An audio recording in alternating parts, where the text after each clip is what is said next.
Assalamualaikum warahmatullahi wabarakatuh. Apa kabar teman-teman semua? Semoga teman-teman semua senantiasa diberikan kesehatan, dipanjangkan umur, dan dimudahkan dilancarkan dalam segala urusannya. Insyaallah pada video pembelajaran kali ini Bapak akan menyampaikan materi pembelajaran sejarah kebudayaan Islam. Pada video pembelajaran kali ini kita akan masuk ke pelajaran kedua, yaitu kita akan mengetahui tentang Nabi Muhammad sebagai rahmat bagi seluruh alam. Tujuan dari pembelajaran kita adalah kita akan mengetahui kepribadian Nabi Muhammad SAW dalam kehidupan bermasyarakat, keteladanan Nabi Muhammad SAW dalam memelihara lingkungan hidup, dan meneladani cara bergaul Nabi Muhammad SAW. Baik teman-teman, langsung saja kita ke pembahasan. Namun sebelumnya mari kita awali dengan basmalah. Bismillahirrahmanirrahim. Ya, teman-teman, di sini sebelum kita masuk ke pembelajaran, kita akan mengetahui di antara dasar-dasar yang mengatakan bahwasannya Rasulullah SAW sebagai rahmatan lil alamin, yaitu Quran surah Al-Anbiya ayat 107. وَمَا أَرْسَلْنَاكَ إِلَّا رَحْمَةً لِلْعَالَمِينَ. Dan tidaklah kami mengutus kamu melainkan untuk menjadi rahmat bagi semesta alam. Ya, jadi Nabi Muhammad SAW itu menjadi rahmat. Apanya yang menjadi rahmat? Dirinya, sifatnya, semuanya menjadi rahmat. Bagi siapa? Bagi seluruh alam, bukan hanya manusia, termasuk makhluk hidup, tumbuh-tumbuhan, hewan. Oleh karena itu, kita di sini akan belajar tentang keteladanan daripada sifat-sifat akhlak mulia Nabi Muhammad SAW yang harus kita teladani. Ya, karena Nabi Muhammad SAW itu dijelaskan dalam Al-Quran, laqad kana lakum fi rasulillahi uswatun hasanah. Jadi sungguh telah ada pada diri Rasulullah SAW itu suri teladan yang baik bagimu. Bagi siapa? Bagi orang-orang yarjullaha, yang mengharap Allah, wal yaumil akhir, wal yaumal akhir, dan yaumul akhir, hari kiamat, wa dzakarallaha katsira, dan bagi orang-orang yang banyak menyebut Allah. Oke teman-teman, kita akan mengetahui daripada kepribadian Nabi Muhammad SAW. Di antaranya adalah memperbaiki perekonomian masyarakat. Sebelum diangkat menjadi Nabi dan Rasul, di Mekah ketika Rasulullah SAW berumur 20 tahun, beliau memperakarsai perjanjian damai dalam urusan berdagang yang disebut dengan Hifdzul Fudul. Tujuannya untuk membantu orang-orang yang lemah dan teraniaya agar tidak dirugikan dalam perdagangan.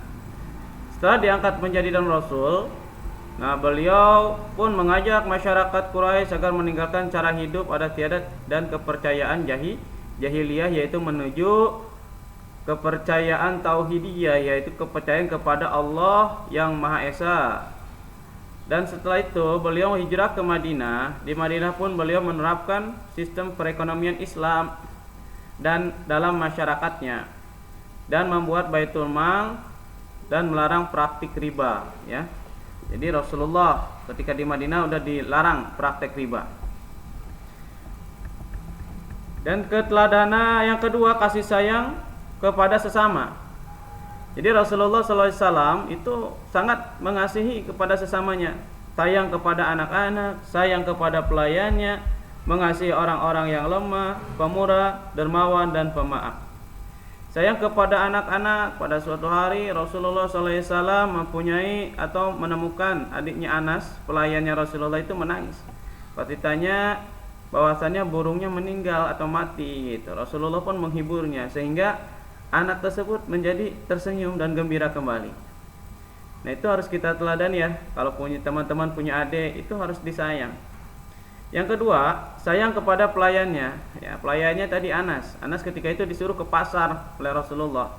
Karena masih anak-anak, Anas ini ternyata pas di perjalanan banyak anak-anak main, Anas ini malah apa? Malah bermain, lupa akan tugasnya. Ketahuan sama Rasulullah, Rasulullah nggak marah, Rasulullah cuma kata Anas, kamu nurut ke perintah saya, katanya gitu. Ya, Anas pun langsung, ya saya mau ke pasar, katanya begitu. Rasulullah pun tersenyum di situ. Yang ketiga, mengasihi orang yang lemah, ya. Orang yang lemah, yang fakir, miskin itu dikasih oleh oleh Rasulullah Sallallahu Alaihi Wasallam. Yang keempat, pemurah dan dermawan. Ya, silakan contoh-contohnya teman-teman dibaca di buku ya. Pemurah. Ketika itu Bilal bin Rabah menyisikan sekantung kurma, niatnya untuk Rasulullah dan tamunya. Tapi ketika Rasulullah datang dan ditanya, apa ini Bilal? Ini adalah kurma untukmu ya Rasulullah dan tamu-tamumu. Nanti katanya, jangan begitu, gak boleh katanya. Ini malah menjadi apa kata Rasulullah itu, benih neraka nantinya gitu. Jangan takut miskin, sedekahkan. Itu Rasulullah begitu dermawan. Jadi Rasulullah yang penting ada untuk hari itu, tidak menumpuk-numpuk harta ya. Begitupun pemurah, dermawan dan pemaaf. Selanjutnya kita akan belajar tentang keteladanan Nabi Muhammad SAW dalam memelihara lingkungan hidup. Allah memberi amanah kepada manusia untuk senantiasa menjaga lingkungan hidup seperti firman Allah dalam surah Al-Baqarah ayat 205. وَإِذَا تَوَلَّى سَعَى فِي الْأَرْضِ لِيُفْسِدَ فِيهَا وَيُهْلِكَ الْحَرْثَ وَالنَّسْلَ وَاللَّهُ لَا يُحِبُّ الْفَسَادَ, yang artinya ya itulah artinya, baca di buku aja ya teman-teman. Kita lanjut ke contoh keteladanan Rasulullah SAW dalam melestarikan lingkungan hidup. Jadi teman-teman harus peduli kepada lingkungan di sekitar teman-teman ya, harus peduli kepada binatang, tumbuh-tumbuhan. Seperti Rasulullah Sallallahu Alaihi Wasallam yang menyayangi hewan. Rasulullah menegur Aisyah ketika Aisyah itu menunggangi unta. Unta itu pelan, akhirnya memukulnya dengan kencang. Nah, Rasulullah Sallallahu Alaihi Wasallam pun menegur Aisyah, hendaklah engkau berlaku lemah lembut kepada unta gitu. Sampai unta aja ya Rasulullah perintah untuk diperlakukan sebaik mungkin ya. Beliau pun melarang orang membebani hewan dengan muatan yang berat, melarang memperkerjakan hewan melampaui batas kemampuan hewan tersebut, melarang manusia memisahkan anak-anak hewan yang masih lemah dengan induknya, dan beliau melarang untuk memperlakukan hewan yang akan disembelih dengan perlakuan yang seenaknya ya. Itu cara memperlakukan hewan. Yang kedua, menyayangi tumbuhan. Rasulullah SAW pun menyayangi tumbuhan ya. Kita tahu Rasulullah SAW adalah panglima ya.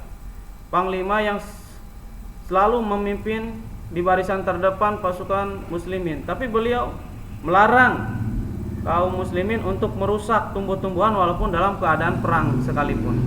Begitu cintanya Rasulullah SAW kepada lingkungan, memperdulikan gitu. Oke. Sekarang kita akan ke bagian C, meneladani cara bergaul Nabi Muhammad SAW.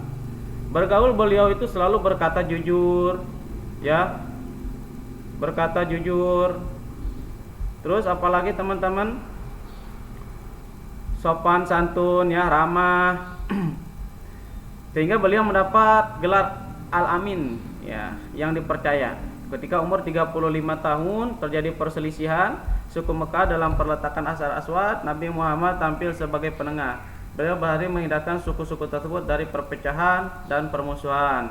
Dan semenjak itu beliau mendapat gelar Al-Amin. Itu teman-teman cara bergaul Rasulullah. Teman-teman pun hendaknya meneladani ya, berkata jujur, ramah di dalam bergaul. Oke teman-teman, ini aja yang dapat Bapak sampaikan. Mudah-mudahan ada manfaatnya. Untuk tugasnya, ayo ceritakan kembali kepribadian Nabi Muhammad SAW dalam kehidupan bermasyarakat. Kirim melalui WA berbentuk voice note, batas waktunya sampai jam 15 atau jam 3 sore. Ya, terima kasih. Kurang lebihnya Bapak mohon maaf. Assalamualaikum warahmatullahi wabarakatuh.